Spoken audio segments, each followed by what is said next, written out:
valuable company in the world right now is NVIDIA. China gonna have to bow down, man. China is going to have to bow down.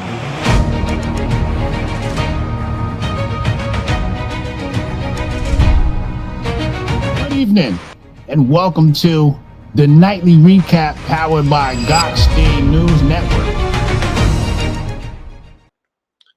Good evening, and welcome to the nightly recap powered by Gokhshtein News Network. I'm Rob Nelson. I am not Hotep Jesus or David Gokhshtein, and I'm wearing a Legends Live Forever hat, but I'm going to take it off. Whoa, but see, when I take it off, the problem is both Hotep and David have hair, and me, well, it doesn't look so good, so I'll put it back on. But we're going to upgrade this. I'm going to create the sexier, look for all you. Like bring the arms in, the whole look in. It's all going to happen. Just give me a day. Thanks for watching, everybody. What a day. What a night. I had a whole thing planned for tonight, but it's all been thrown out of step because Charlie Kirk was assassinated. Excuse me for coughing, but let me be clear. Charlie Kirk wasn't shot. He wasn't killed. He was assassinated. We didn't just assassinate a person. The idea of free thought, of speech, of independent ideas, of conversation. To be honest, Charlie Kirk was conversation. He wasn't like a dick about it. He was like, hey, see how I just pulled that camera in on me? It was about a conversation. We assassinated a conversation, not a person, not a, is that better? We assassinated the idea of having a dialogue. And if you watch it, it's so weird because it wasn't like some loud movie star, big explosive bang. It was like a pop, like a BB gun, like pop, and he just dropped back. That was the last, think about this. That was the last moment Charlie Kirk had. He woke up this morning, said goodbye to his wife and kids, went to do his thing, probably checked in the middle of the day, said, hey, what's up, honey? Yeah, I'll be home after this or whatever. I'll be in the hotel. Bullet hits him right here and he's done. He's gone. There is no more Charlie Kirk. There's no more thoughts. Charlie Kirk has no more thoughts, no more interactions, no more nothing. He's gone like the wind. Bye-bye. Should take a moment to realize our mortality above all else. He was gone. He is gone. There's no more Charlie Kirk. There's no more independent voice having this conversation on college campuses, laughing, doing the thing. Listen, he does that all the time. Like, you chewing tobacco? Like, it's gone. It's like chewing gum. It's like that's what he does. It looks worse when I do it. My girlfriend wants me to lose the glasses. The glasses are gone. That'll go next. The biceps will be in. Think about it for a second. In a heartbeat, he's gone. And I thought about this. That could have been Donald Trump. Donald Trump was almost gone. Doesn't turn his head, look at that chart, he's gone. He didn't go, he survived. But Charlie Kirk, just sitting there, boom. If you watch the video, he's just sitting there. He goes, he's in mid-sentence, goes, well, I think. And that was the last of Charlie Kirk. That's the end of Charlie Kirk. But again, Charlie Kirk's end is not the point. I'm like Mark Levin on Fox. Like, God help me. It's the end of what the world, and my AirPods. It's the end of the idea that speech is allowed. Our new motto is, if I don't agree with you, I kill you. And I know so many people on the left and the Bernie Sanders, whatever, they're like, violence in any form is unacceptable. But I'm going to just say this again. Violence in any form is unacceptable, except if you tell people that people who say what Charlie Kirk says are Hitler, what Trump says are Hitler. They are the decline of civilization. They are the end of democracy as you know it. They're the end of your future. Well, at that point, yeah, people go, well, violence is an acceptable outcome because You've just told me everything as I know it is done. It's all dead. It's all gone. We're done. I'm wiped out. What's my options? I got nothing to lose. Death. So on the one hand, I appreciate their sentiments, and I've seen it from so many on the left. Violence is unacceptable. This is disgusting. You saw it from Gavin Newsom. You saw it from Josh Shapiro, governor, saying this is absolutely horrific. It's unacceptable. But what I'm saying is, but you literally told them to do it. You didn't say go kill them. You said they're Hitler. You said what they represent is the end of society. It's the end of humanity. It's the end of your life. I didn't tell you to kill them. I'm just going to go back to William Shakespeare in Julius Caesar.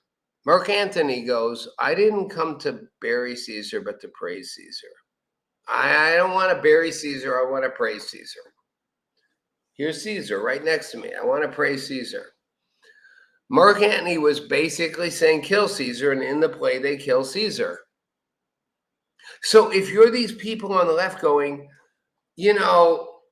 Charlie Kirk, Donald Trump, whoever, their voices of death decline. They're the end of you. They've destroyed your life. They're going to wipe out your civilization. They're going to wipe out everything you stand for. They're going to eliminate you. They're going to send you back into fucking hell. I didn't come to bury Caesar, but to praise Caesar. What's the inevitable outcome? You kill Caesar. You kill Caesar. So thank you for your sentiments on the left. Oh, this is horrible. Violence in any form is abhorrent. But then stop calling them fucking demons. Because if I could go back in time, if I could go back into the 30s and saw baby Hitler, would I kill baby Hitler? I don't know, 30s, I guess 20s. Yeah, I'd kill baby Hitler. The hat thing's killing me. It's going to kill my girlfriend. She hates it. If you could go back in time, and see little baby Hitler in a cradle at 2, 1, whatever, would you kill him? Again, you know what you know now.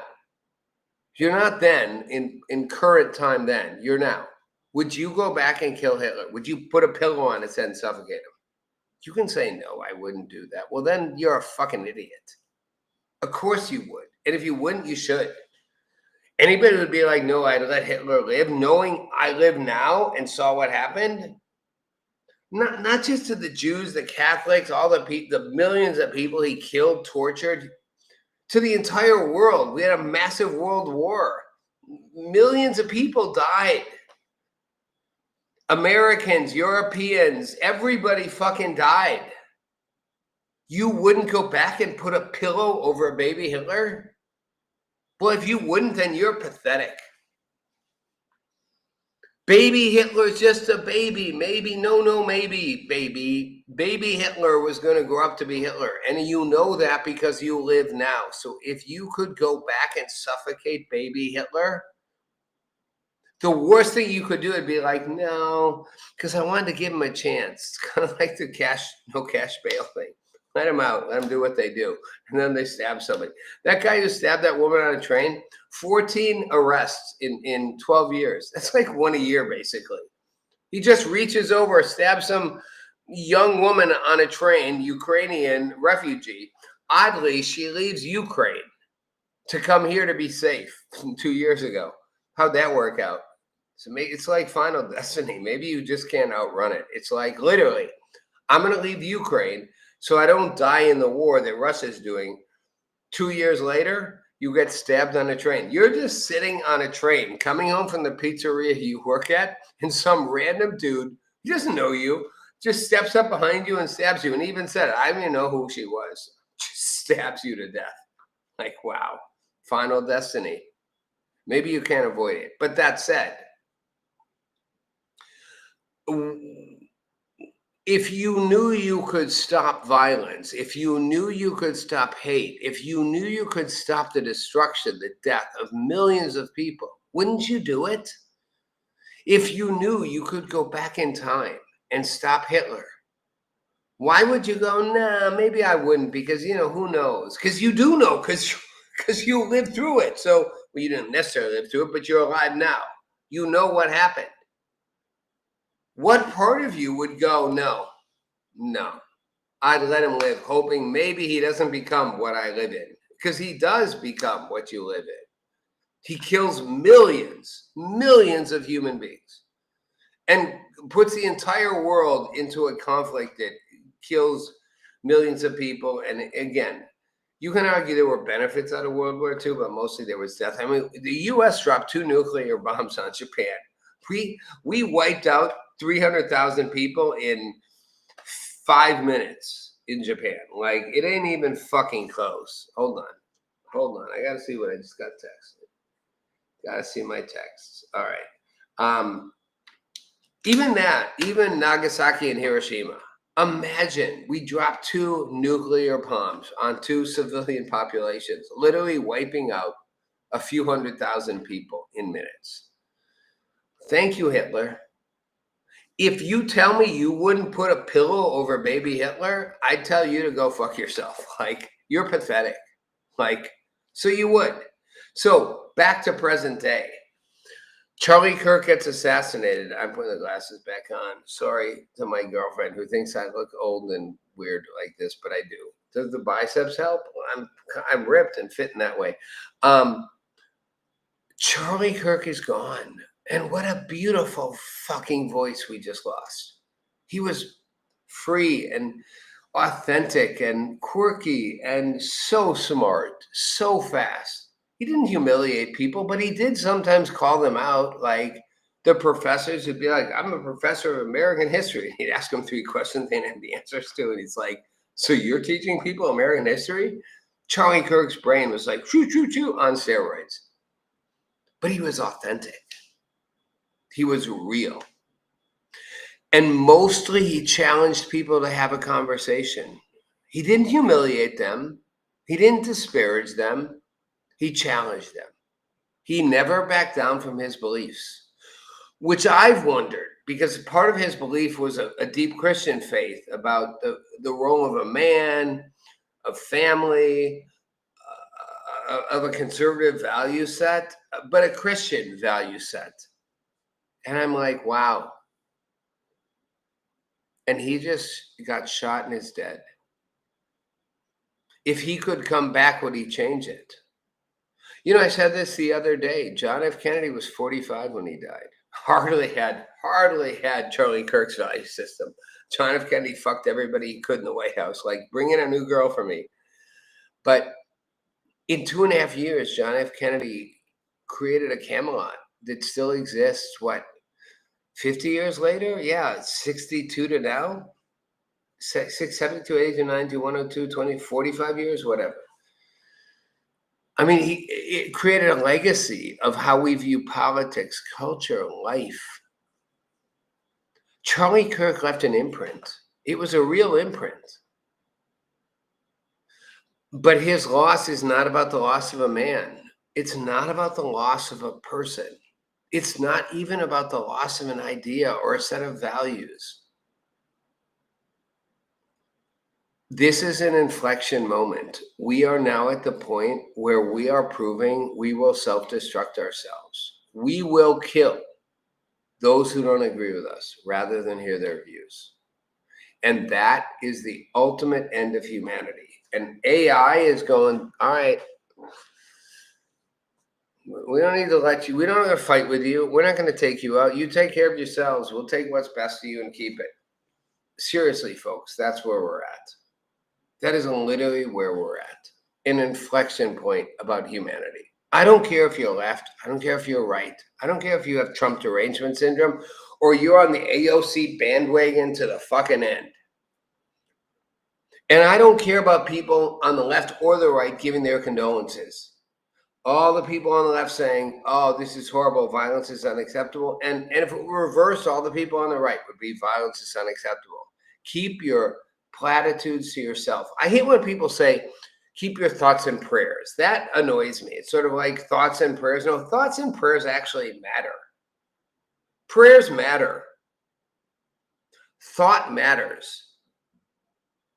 But just saying, hey, violence is unacceptable when you provoke the violence, sorry, You put it in motion.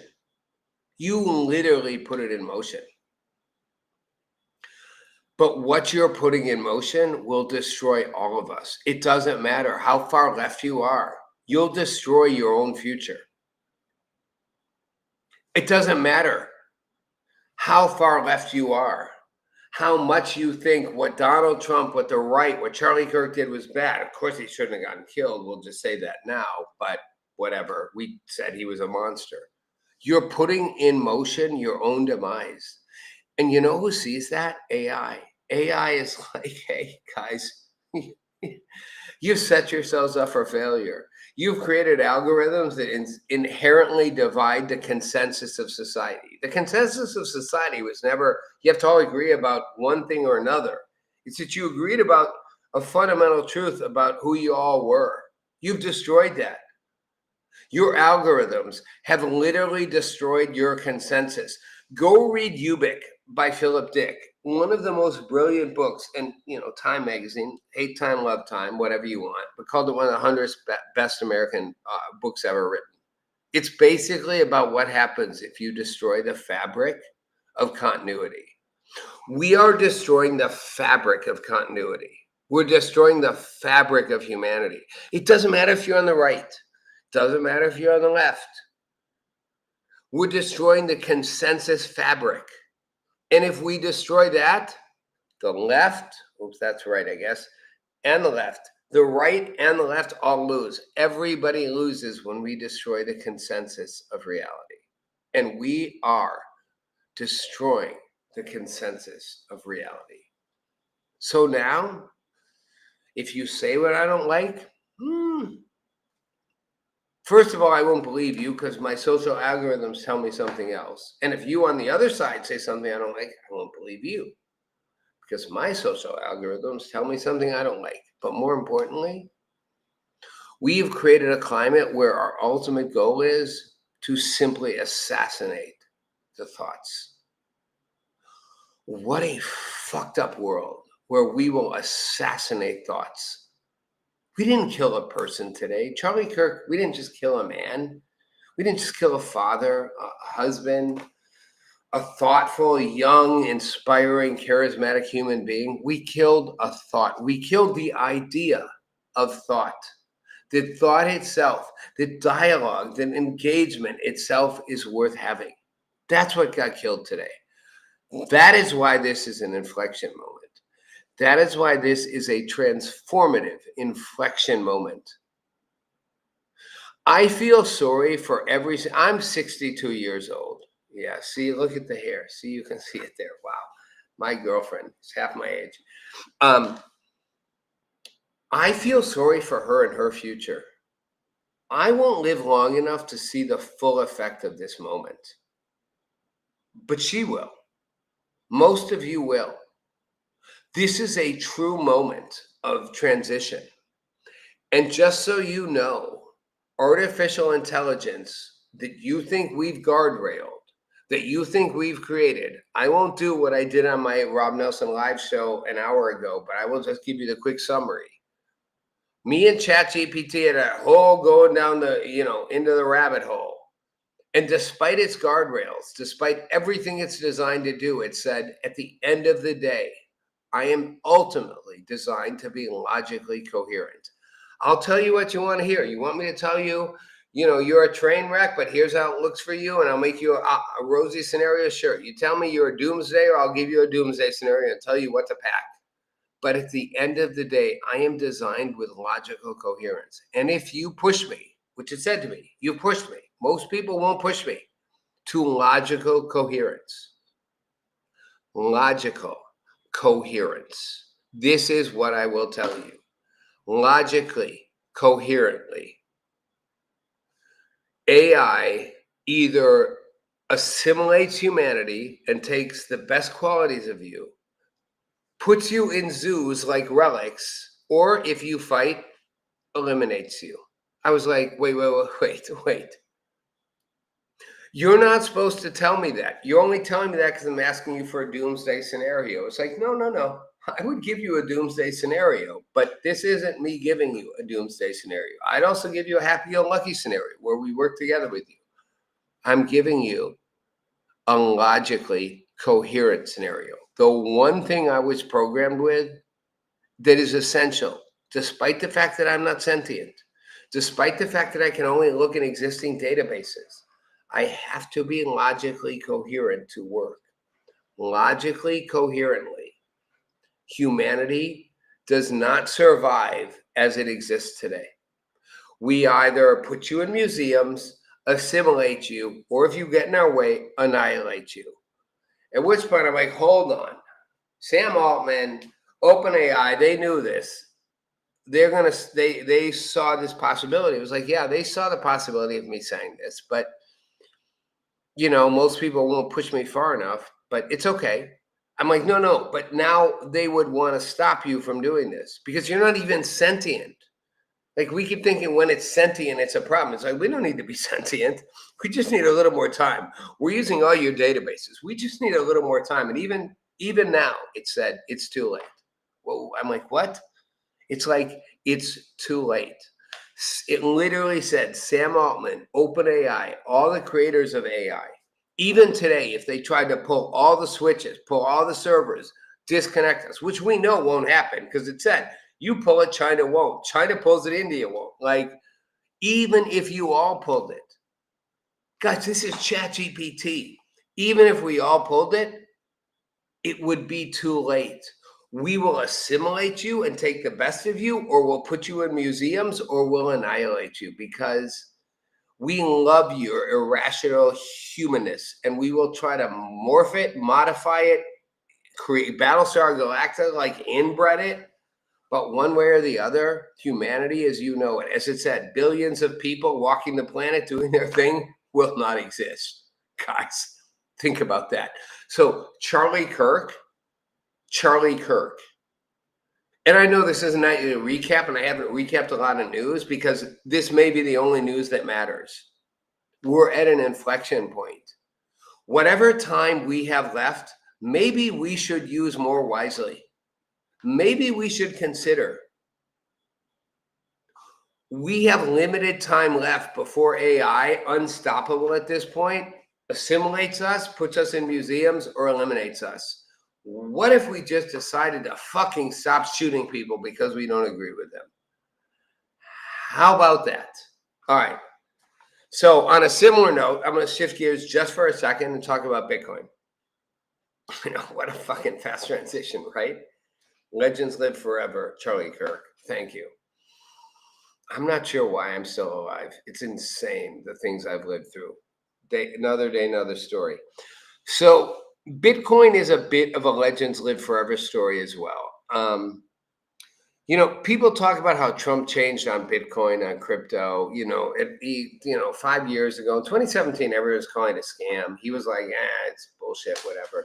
And now, he's literally got a $2 billion and, $2 billion in Bitcoin. His Trump coin's blowing up. I mean, he's all crypto. He's got David Sachs, who I love. He's got a great team around him in the White House advising how to make us, the crypto future. And I've said before, David Bailey, who runs Bitcoin Magazine, the Bitcoin conferences that Trump spoke at, told me he met with Trump after the election, and Trump asked him, like, will Bitcoin hurt the dollar? Because Trump loves the dollar, loves everything American. And David Bailey said, yeah, I mean, again, if you know Bitcoin, which a lot of you do, Bitcoin will hurt the dollar. It's designed to undermine centralized currencies. He said, maybe, probably, but if it does, who do you want to have more of it? Us or China? And Trump was like, right, us. Thus, let's have a Fort Knox of Bitcoin. So Trump changed. But let me just run through a couple of the other people who have changed, because this is where it gets interesting. Because I know a lot of people are still like, yeah, Bitcoin, but Jamie Dimon,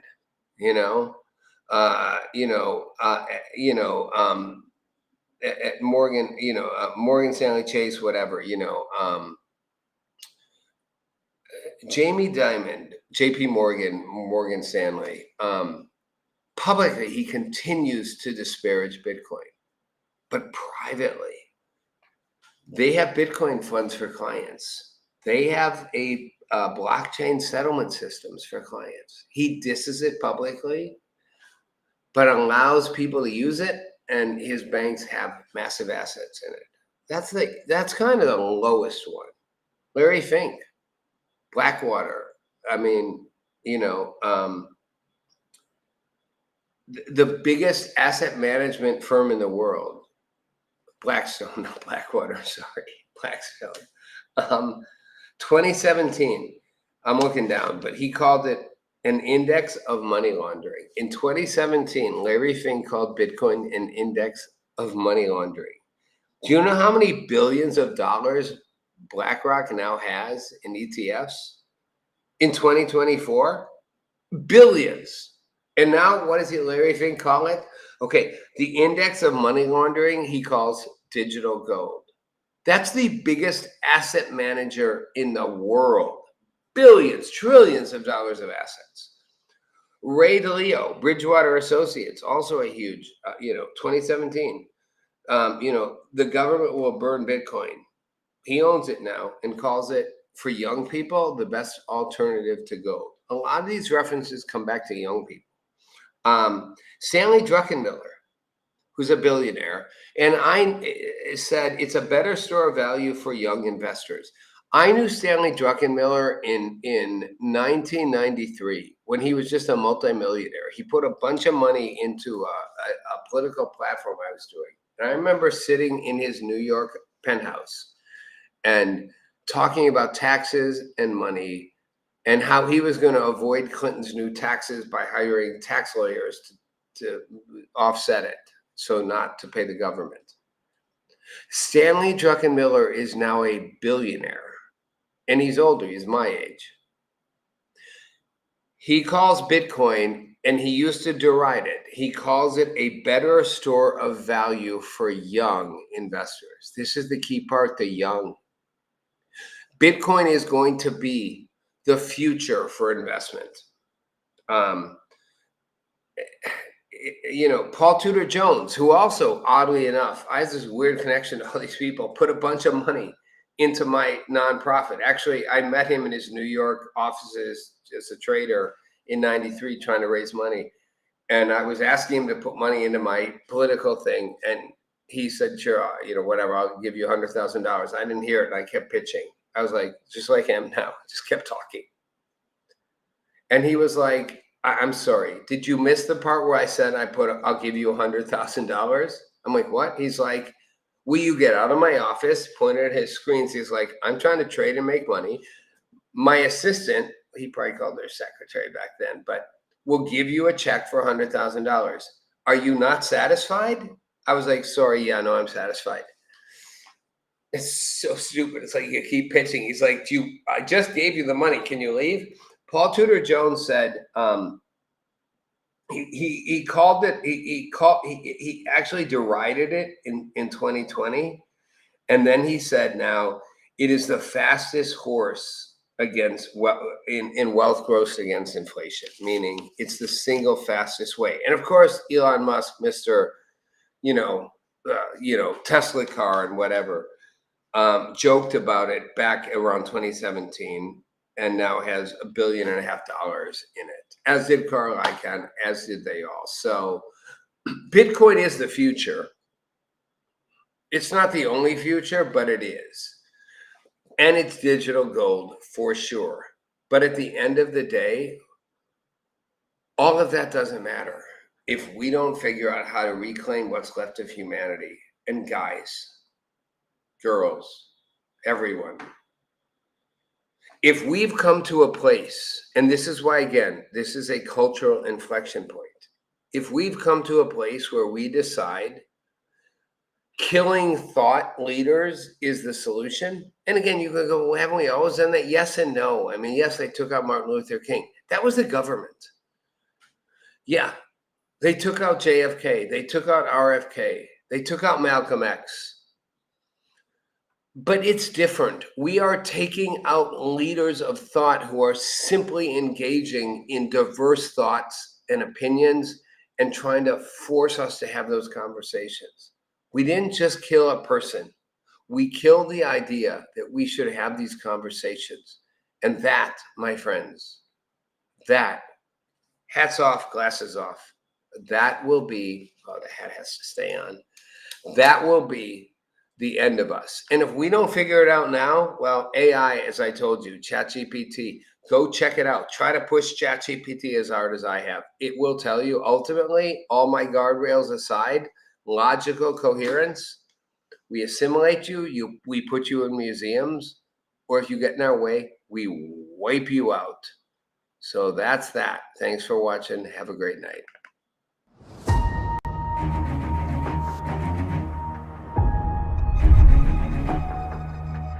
Valuable company in the world right now is NVIDIA. China gonna have to bow down, man. China is going to have to bow down.